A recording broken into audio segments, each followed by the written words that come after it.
Stepping into the plunge is one of the most difficult things I do every single day. It is daunting to get into 41-degree water. Your body doesn't want to do it. Your mind is trying to tell you, don't do it, right? Like it's trying to like keep you in that comfort zone every single day. But that's exactly why I do it. If I can understand and get uncomfortable every 5 minutes of my day doing something like this, imagine if I put myself in uncomfortable positions and I can overcome those just as much as I can overcome these.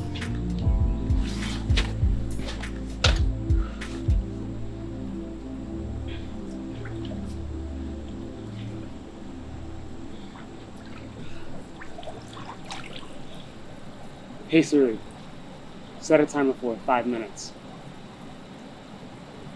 5 minutes, counting down.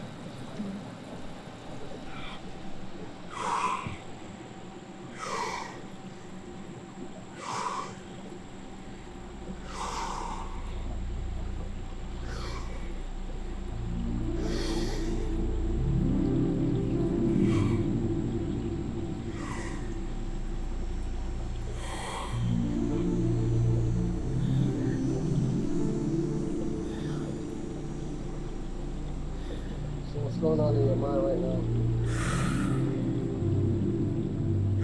Trying to find my breath. Trying to stay in the present moment. The body right now is in full shock. So I'm trying to stay with it, trying to understand the pain. Understanding that life is pain. And letting go of it. And just being one with it.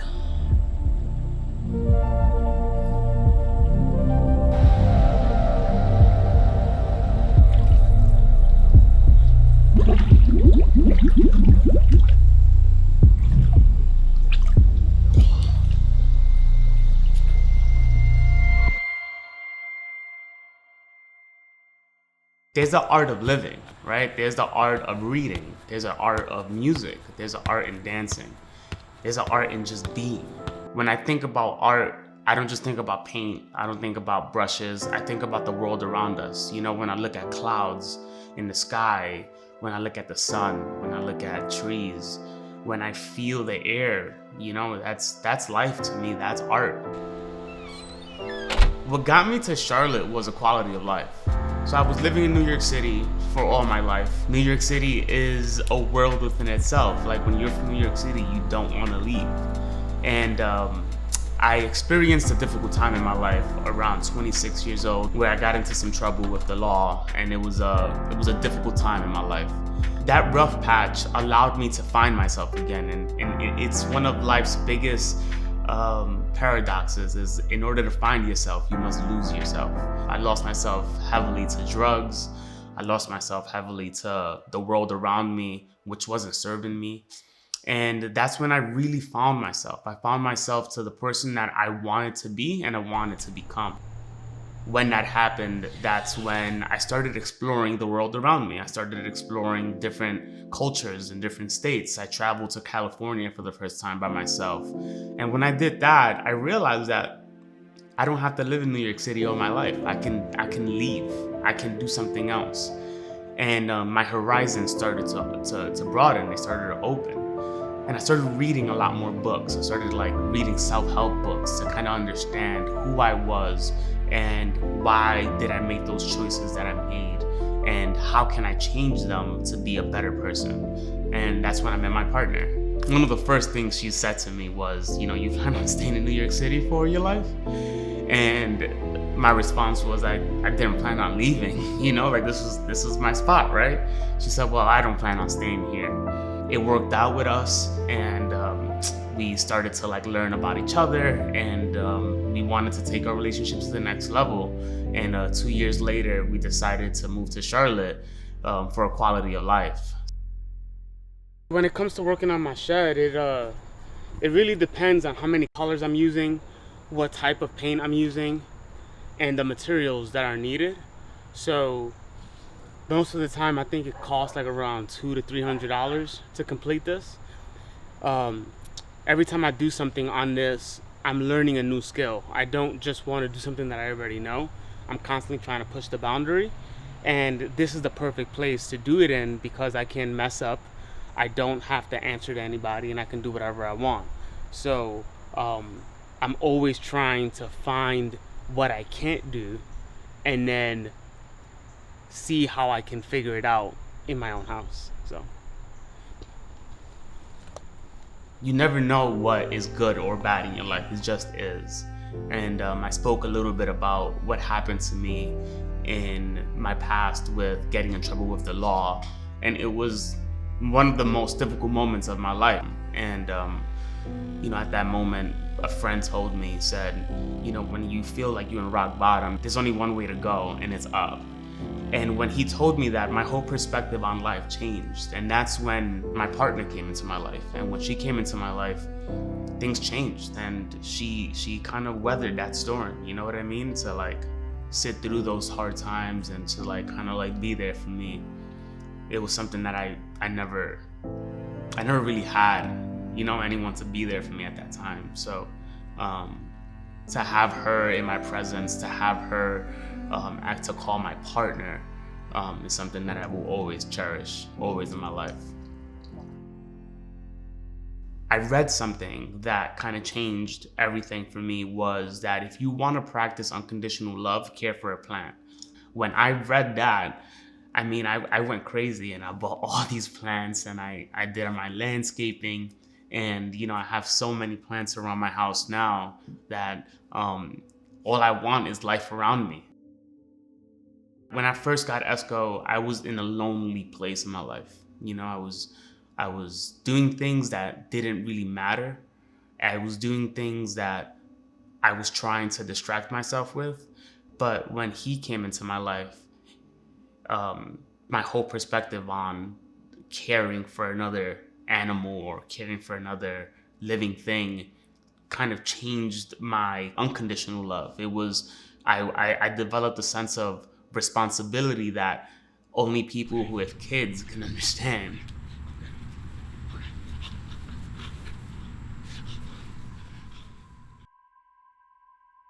My fears. I have a lot of fears. There's so many fears in my life that I don't even understand, that I don't even know. But the minute I understand it and I become aware of one of them, I look at it right in the eye and I just go after it, because I realized that every time I faced my fear, I have developed in ways that I never imagined. I remember when I first left my job, my biggest fear was to not have security anymore. I was so comfortable in receiving a paycheck every 2 weeks. Whether I did work or I didn't do work, I was gonna receive that paycheck. So that was something that I was afraid of. I was afraid of leaving that comfort zone. But I think the universe and God just like led me towards this path of saying like, this is what you gotta do. Because if you don't do this now, you're never gonna do it. So when I let go of that fear and I stepped into the unknown, right? Following my path and what I wanted to do and become a full-time artist. And look at where I'm at right now, right? Like, I think once I realized that if I overcame that fear, now just imagine if I overcome the next one, and the next one, and the next one, and the next one. And I started to see so much potential and growth and the trajectory of where I'm going from like here to here in such a fast pace. And it's because like I'm seeing fear and I'm understanding it now. I'm building a better relationship with it and understanding that it's in being uncomfortable is where the growth lies. I went through a rough patch in my life where I thought I was losing my mind. I didn't understand what was happening, and the only thing that I came to realize was that I wasn't myself, and I realized that I was dealing with depression, anxiety, and things that I didn't really know how to handle on my own. So I sought help, and I got help from a therapist. and they helped me understand myself a little better and the things that were happening in my life. And one approach that I took to really help me to get to where I want to be and to get to where I'm at right now is meditation. Meditation is not a quick fix, nor is it something that you're just gonna get something out of it in a month, 2 months, 3 months. It's a lifelong journey. And me understanding that, it has allowed me to meditate every single day ever since those times. The worst comment that I've ever received on social media was someone telling me that my abstract artwork, that their little sister does that on their walls. And I remember seeing it and I kind of smiled like, wow, my first one, like I got it, you know? And I didn't know it was going to be something like that, but it was kind of funny to see, you know, that somebody interacted with my work like that. Someone who doesn't know me, someone who's never met me, someone who's never really seen my work. They just saw maybe a 30-second video of me. My first initial reaction was to delete the post, right? Like I didn't want that on my feed. But then I decided to not delete it. I decided to kind of like play with it. I decided to say, well, I think my response was, your sister's destined for greatness. No one ever told me that I can be a full-time artist. What I thought in my mind was that people did art as a hobby. People did art on the side. And the successful artists, those are just one of the few that got lucky, right? Like that made it because they knew someone. But I think it's just a mentality that, and I guess a belief that we believe throughout our lives, that I guess I won't be that person because of what, right? Like because somebody told you can't be that person, because somebody tell you that that's it, like if you are an artist you will always be a starving artist.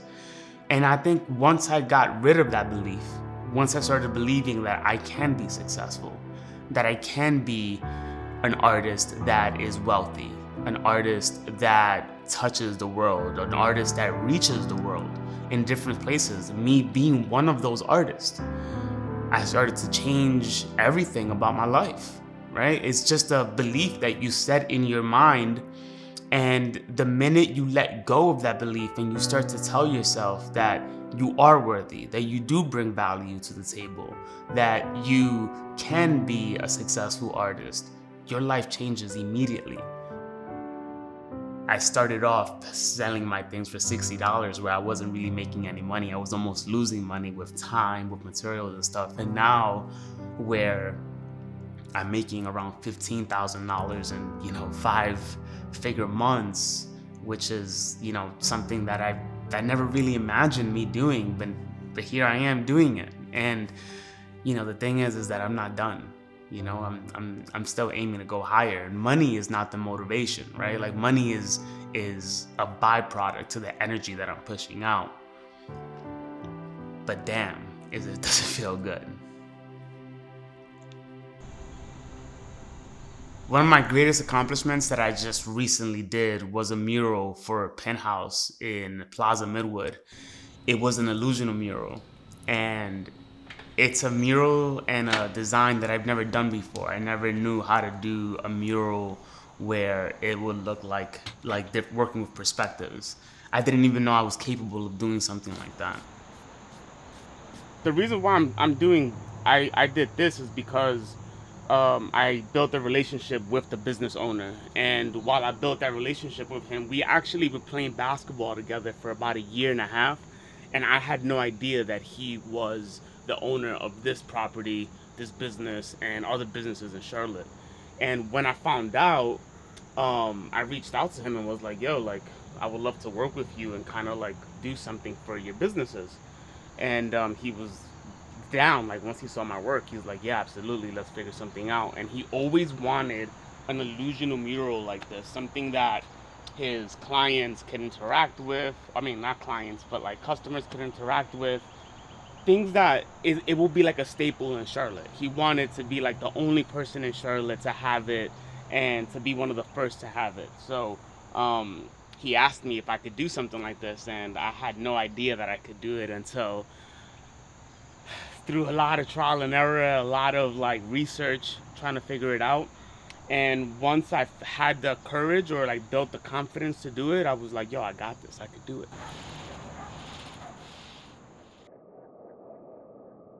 What is my canvas?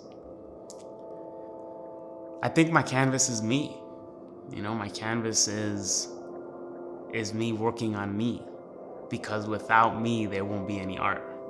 You know, I am the canvas, and it's up to me to show the world who I am, what I do, how I do it, and why I want to do it. So,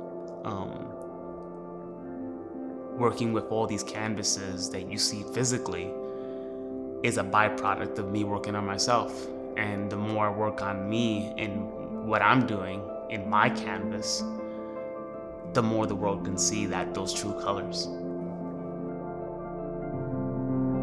What a brushstrokes means to me is clarity. You know, when I'm doing that, when I'm painting, when I'm drawing, when I'm creating, my mind is free. My mind is empty. Time doesn't exist anymore. Space doesn't exist. Physical materials, whatever it may be, it just doesn't exist anymore. It's just me and the task at hand. And, you know, I'm not thinking anymore. It's just doing. And it's a beautiful thing, because, you know, it's I get to find my ikigai, right? Like I find my happiness through my paintings. And when I find that zen, that I can really dive into those things and just do it over and over and over again, I think that's, you know, why it attracts me so much, is because I get to do what I love. And when I'm doing what I love, I'm free from expectations, I'm free from judgments, I'm free from the material things around my world, I'm free from anybody that's coming in and causing distractions. So what it means to me, what brushstrokes means to me is nature, it's life, it's love, it's happiness, it's clarity.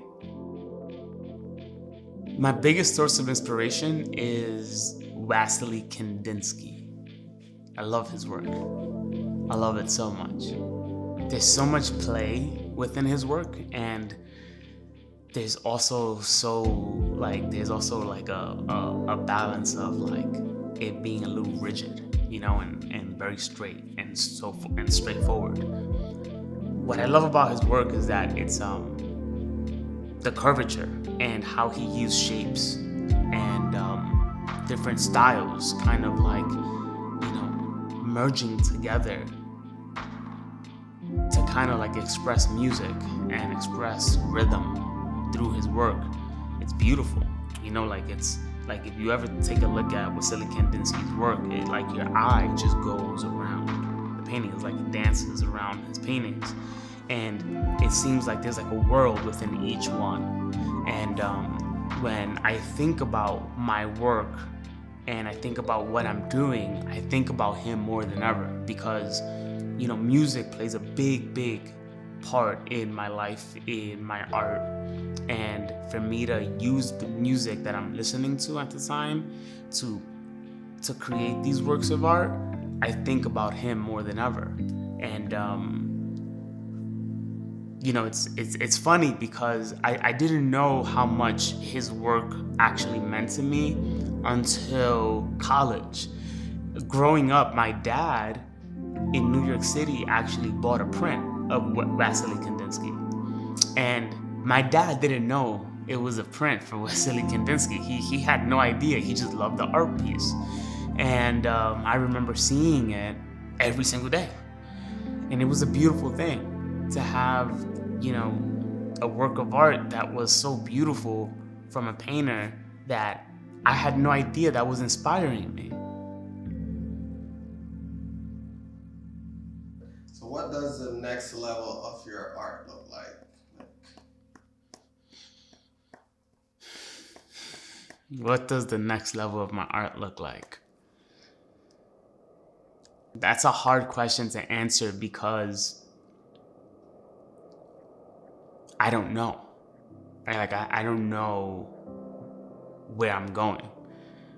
And I don't want to state that now, because I think that if I state it now, I'm only confining myself to what I think may happen, when I think what's so beautiful about life is the spontaneous of you being able to evolve into something you'd never imagined, right? What I do see myself doing is reaching a larger audience.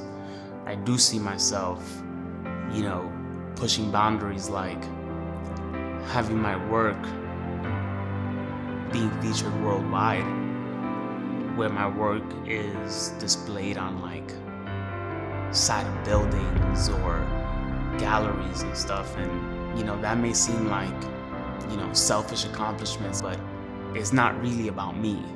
It's what my work can do for communities. It's what my work can do for children. It's what my work can do for the people, anyone, right? And I think the reason why I say that is because I remember when I was a kid and I would walk around the New York City streets and I would see murals, I would see graffiti, and I would look at these graffitis and I would be like, wow, like this is incredible.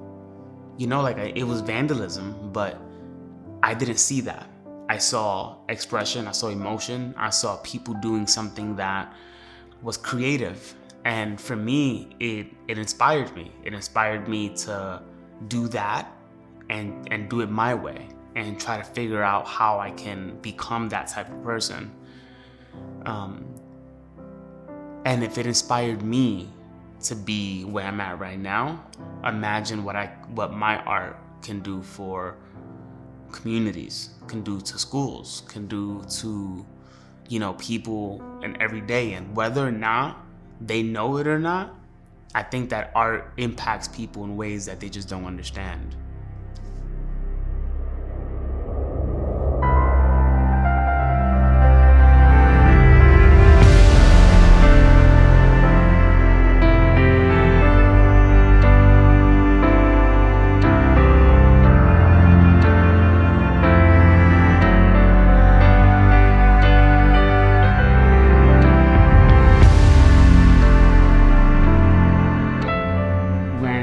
You see 3 dots in a row, you see that a lot in my paintings. 3 dots in a row is my signature. And 3 dots in a row, what they signify is awareness, gratitude, and perspective. So whenever I don't sign a painting, it's because I have those 3 dots, and those 3 dots are me, is what are the foundations of the 3 pillars of my life.